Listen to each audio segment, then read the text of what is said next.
Hello viewers, అందరు ఎలా ఉన్నారు? నేను వర్కౌట్ స్టార్ట్ చేసి ఇవాళకి 30 డేస్ అయిందనమాట. సో ఈ 30 డేస్కి ఒక రివ్యూ ఇద్దామని చెప్పేసి నేను ఒక లాంగ్ వీడియో చేస్తున్నాను.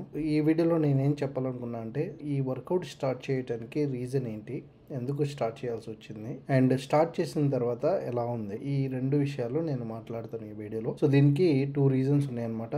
ఫస్ట్ వచ్చేసి ఓవర్ వెయిట్. సో ఈ నా బాడీ ఓవర్ వెయిట్ ఉందన్నమాట. అది ఎంత ఉందంటే 33 కేజీస్ ఉంది. సో నా ఏజ్కి అండ్ నా హైట్కి వచ్చేసి నా బిఎంఐ వాల్యూ వచ్చేసి లైక్ 70 నుంచి 75 కేజీస్ మధ్యలో ఉండాలన్నమాట. కానీ నేను 108.35 కేజీస్ ఉన్నా, అంటే ఆల్మోస్ట్ ఒక 33 కేజీస్ ఎక్స్ట్రా ఉన్నా అనమాట. ఈ ఓవర్ వెయిట్ ఉండటం వల్ల మరి లాభం ఏంటి, నష్టం ఏంటంటే, ఓవర్ వెయిట్ వల్ల లాభాలు ఏం లేవు, అన్ని నష్టాలే. సో ద సెకండ్ రీజన్ వచ్చేసి నష్టాలు అనమాట. సో ఈ నష్టాల్లో నేను ఫేస్ చేసినవి 35 ఇయర్స్ ఏజ్లో మనం ఫేస్ చేయని ఇష్యూస్ నేను ఫేస్ చేయాల్సి వచ్చింది ఈ ఓవర్ వెయిట్ వల్ల. అవి ఏంటంటే, ఒకటి చెస్ట్ పెయిన్ అనమాట. సడన్ గా ఒక 2 టైమ్స్ నాకు చెస్ట్ పెయిన్ వచ్చింది. అది ఎందుకు వచ్చింది ఏంటనేది రీజన్ ఇంకా తెలీదు. కానీ చెస్ట్ పెయిన్ రావటం వల్ల నేను ఎమర్జెన్సీ రూమ్కి వెళ్ళి ఇక్కడ ట్రీట్మెంట్ తీసుకోవాల్సి వచ్చింది. ఎమర్జెన్సీ రూమ్ అంటే మనకి లైక్ ఎమర్జెన్సీ కేర్ అనమాట. అది నా లైఫ్ లో నేను ఫస్ట్ టైం అది ఫేస్ చేయడం అనమాట. ఇప్పటిదాకా ఎప్పుడు ఇలాంటి పెద్ద ఇష్యూస్ ఎప్పుడు రాలేదు నాకు. అది చూసిన తర్వాత నాకు చాలా బాధేసింది. అండ్ ఇలాంటి సిచ్యువేషన్ మనం ఎప్పుడు ఫేస్ చేయలేదు. సో ఈ ఏజ్ లో ఇలాంటి ఇష్యూస్ వచ్చినాయి అంటే మళ్ళీ నెక్స్ట్ ఎలా ఉంటది అనేది కూడా నాకు అర్థం కాలేదు. మనకు తెలిసిందే కదా, మనిషి ఎలాంటి వాడు అంటే ఒక పీక్ స్టేజ్ వచ్చేదాకా మనం చేయమన్నమాట. సో అంత అయినా సరే నేను పెద్దగా పట్టించుకోలేదు, మళ్ళీ నార్మల్ గానే ఉన్నా. దాని తర్వాత ఏమైందంటే, బాడీలో కొన్ని డిఫరెన్సెస్ కనిపించాయి అనమాట. డాక్టర్ ఏమో బ్లడ్ టెస్ట్ చేయించాడు. సో బ్లడ్ టెస్ట్ వచ్చేసి డయాబెటిక్స్ ఉందా లేదా అని చెక్ చేయడానికి అనమాట. సో దాంట్లో ప్రీ డయాబెటిక్ అని చెప్పేసి వచ్చింది. అంటే ఆల్మోస్ట్ డయాబెటిక్స్ వచ్చినట్టే ఆ స్టేజ్కి వెళ్ళానమాట. సో మా ఫ్యామిలీలో అసలు ఎవరికి డయాబెటిక్స్ అనేది లేదు. సో అలాంటిది నాకు ఈ ఏజ్లో డయాబెటిక్స్ వచ్చిందంటే నాకు అసలు అది ఒక తట్టుకోలేని సిచ్యువేషన్ అనమాట. ఈ ఏజ్ లోనే ఇలాంటి ఇష్యూస్ ఫేస్ చేస్తున్నాం అంటే ఇంకా లైఫ్ లో మనం చేయాల్సినవి చాలా ఉన్నాయి. అలా ఆ సిచ్యువేషన్కి వచ్చానమాట. సో ఈ సిచ్యువేషన్ లో ఇప్పుడు నేను నా హెల్త్ మీద నేను కాన్సన్ట్రేట్ చేయకపోతే ఇంకా ఫ్యూచర్ చాలా వరస్ట్ గా ఉంటుందని చెప్పి నేను రియలైజ్ అయ్యాను. సో ఇంతకు ముందు కూడా చాలా అయ్యాను.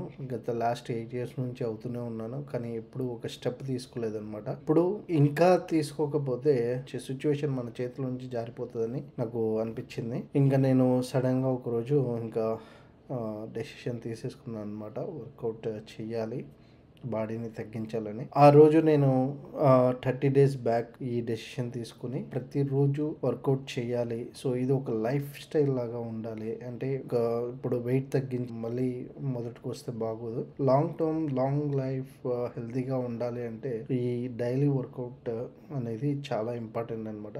చేద్దామని నేను ఫిక్స్ అయ్యాను, కానీ అది ఎంతవరకు వెళ్తుంది అనేది మన చేతిలో లేదు. బట్ అట్లీస్ట్ ఒక స్టెప్ లాగా తీసుకొని, చాలా ఈ వర్కౌట్ చేయాలంటే అంత ఈజీగా మనం అవ్వదు. సో దీనికి చాలా మోటివేషన్ కావాలి, లేదా జీవితం సంకనాగిపోయి చివరి దశలో అయినా ఉండాలి. నాకేంటంటే మోటివేషన్స్ ఇంతకుముందు చాలా వచ్చాయి, కానీ మనం తీసుకోలేదు. సెకండ్ ఆప్షన్ ఏంటంటే జీవితం సంగనాగిపోయి ఇంకా చివరి దశలోకి వచ్చినట్టు అనిపించింది. ఇంకా ఇప్పుడు కూడా మనం డెసిషన్ తీసుకోకపోతే సంకనాగిపోతామని నాకు అర్థమైపోయింది అనమాట.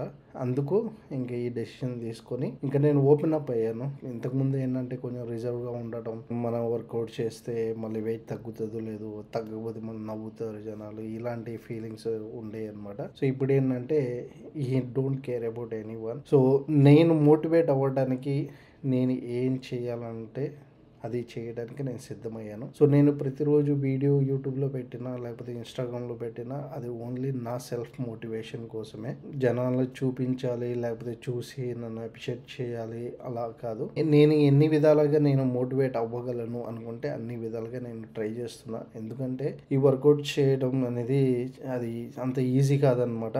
మనం చాలా పుష్ చేయాలి, మన మైండ్ సెట్ అంతా మొత్తం చాలా పుష్ చేయాలన్నమాట. సో అందుకే నేను ఇంకా ఓపెన్ అప్ అయిపోయాను. సో ఎవరు ఏమనుకున్నా మనకి సంబంధం లేదు. సో మన గోల్ ఏంటంటే ఎవ్రీడే వర్కౌట్ చేయాలి, వెయిట్ తగ్గించాలి, ఒక హెల్దీ లైఫ్ స్టైల్ సైడ్ మనం వెళ్ళాలి అనేదే ఒక మెయిన్ గోల్ అనమాట.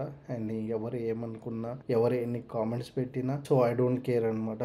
సో ఆ స్టేజ్ ఇంకా దాటిపోయింది. అండ్ స్టార్ట్ చేసిన తర్వాత ఎలా ఉంది, సో ఈ 30 డేస్ నేను వర్కౌట్ డైలీ చేయటం వల్ల నాకు వచ్చిన బెనిఫిట్స్ ఏంటంటే, ఫస్ట్ థింగ్ వెయిట్ ఒక 3 కేజెస్ తగ్గిందనమాట.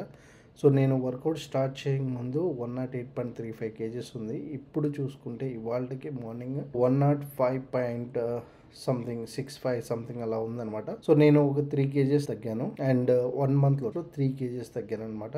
సో నేను డైట్ అనేది చాలా స్ట్రిక్ట్గా ఏం ఫాలో అవ్వట్లేదు. కొంచెం హెల్దీ ఫుడ్ తీసుకుంటున్నాను. జంక్ ఫుడ్ అనేది మొత్తం డిలీట్ చేసేసాను. No sugar, no coffee, no tea. ఇవి నాకు అంత ఎడిక్టెడ్ కాదు. ఫుడ్ వచ్చేసి హెల్దీ ఫుడ్ అనమాట. సో ఆయిల్ చేంజ్ చేసా. సో ఆలివ్ ఆయిల్ యూస్ చేస్తున్నాను. అండ్ నెక్స్ట్ వచ్చేసి కొంచెం ప్రోటీన్ కంటెంట్ ఎక్కువ తీసుకున్నా. రైస్ తగ్గించాను. ఆ రైస్ లో కూడా మళ్ళీ బ్రౌన్ రైస్ యూస్ చేస్తున్నాను అనమాట. సో ఇలా కొంచెం డైట్ చేంజెస్ చేశాను. మరీ నేను స్టార్వింగ్ చేసి అంటే వెజిటేబుల్స్ నేను తింటున్నాను లైట్ గా. చాలా స్ట్రిక్ట్ గా డైట్ ఫాలో ఏం అవ్వట్లేదు. ఎందుకంటే ఎక్కువ మరి డైటింగ్ చేసినా సో అది మనం లాంగ్ టైంలో మెయింటైన్ చేయాలి. మరీ స్ట్రిక్ట్గా డైట్ చేసి ప్రతిరోజు వెజిటేబుల్స్ తింటాం, లేకపోతే మిల్లెట్స్ తింటాం. సో రోజు ఇంకా అది స్ట్రిక్ట్ డైట్ చేయటం వల్ల మనకి చాలా తొందరగా రిజల్ట్స్ కనిపించవచ్చు. కానీ దానివల్ల ఏమవుతుందంటే మనం ఎక్కువ లాంగ్ టైం దాన్ని మెయింటైన్ చేయలేము అనమాట. ఎవ్రీడే ఫాలో అవ్వాలి కాబట్టి నాకు నచ్చిన ఫుడ్, మంచి ఫుడ్ తీసుకుంటున్నాను అనమాట. ఇది ఒకటి. వర్కౌట్స్ అయితే నేను డైలీ ఒక 1.5 నుంచి 2 అవర్స్ నేను చేస్తున్నాను. మనకి జిమ్కి వెళ్ళటమే మెయిన్. సో ఒకసారి వెళ్ళిన తర్వాత ఇంకా అక్కడే ఆల్మోస్ట్ మోటివేషన్ వస్తూ ఉంటుంది. చేస్తుంటే ఇంకా చేయాలనిపిస్తుంది అనమాట. అండ్ విధంగా నాకు అయితే వర్కౌట్స్ చేస్తుంటే చాలా బాగానే ఉంది. అండ్ వర్కౌట్ స్టార్ట్ చేసిన తర్వాత నా వెయిట్ ఓన్లీ 3 కేజెస్ తగ్గిన. ఇప్పుడు నా వెయిట్ వచ్చేసి 105.6 కేజెస్ ఉంది. 105.6 కేజెస్ ఉన్నా నాకు నేను వర్కౌట్ స్టార్ట్ చేసిన డే 1 నుంచి ఇప్పటి వరకు నాకు చెస్ట్ లో పెయిన్ వచ్చినట్టు నేను ఫీల్ అవ్వలేదు.